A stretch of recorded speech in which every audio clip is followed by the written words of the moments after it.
So there's a big question if you're just kind of trying to assess how likely is it that we'd find a protein by chance with all the amino acids in that prebiotic soup interacting with each other for, say, billions of years. And I give it a lot of time. How likely is it that we'd ever get a protein to arise by chance? So I have a colleague who's been interested in the whole question of whether or not life could arise by chance for a long time. His name is Doug Axe. He's a molecular biologist. He did his PhD at Caltech. He worked for 14 years at Cambridge University, and he wanted to find out how common or how rare are the functional sequences of amino acids among the big space of all the possible amino acids there are. And he came up with a really amazing number. And it's 10 to the 74 power. So just to get the amino acid sequenced properly, you've got an odds of about 1 in 10 to the 74. But there's other probabilistic hurdles that have to be overcome. If you want to build a protein, we know from chemistry that you have to attach the amino acids together with what's called a peptide bond. In nature, peptide bonds occur with about a 1 in 2 in a 1 in 2 frequency.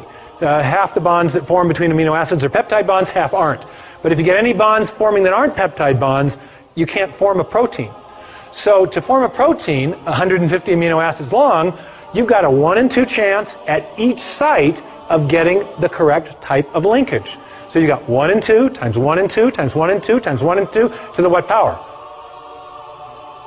Close to 150. Since we got linkages, we have 149, but call it 150, okay? So in other words, we got another huge exponential problem to overcome. So, and it turns out that 1 in 2 to the 150 is the same number as 10 to the 45th, 1 in 10 to the 45. So now we got 2 incredibly improbable things that we've got to overcome to build a functional protein by chance alone. One more problem.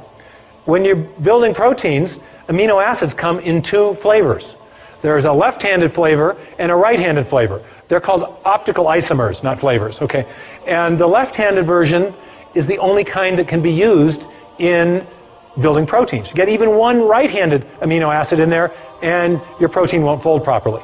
So you got another probabilistic hurdle to overcome. So you've got a 1 in 2 chance at each site again out to the 150th power. 2 to the 150th power, again, is 10 to the 45. Oh my goodness. So the odds of building even a short functional protein by chance alone is 74 plus 40. You can remember how you do this in math? You can add the exponents if you're multiplying exponential numbers. 164. Thank you very much. Okay?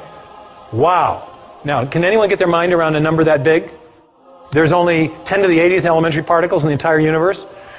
There's only 10 to the 16th seconds since the Big Bang. There's only 10 to the 139th total events since the beginning of the universe. Now you're starting to get the understanding of why people are very skeptical that the chance hypothesis is going to do the job. Now, you may have heard just the opposite. Has anyone ever gotten in a discussion with you about the origin of life and said, hey, it happened by chance?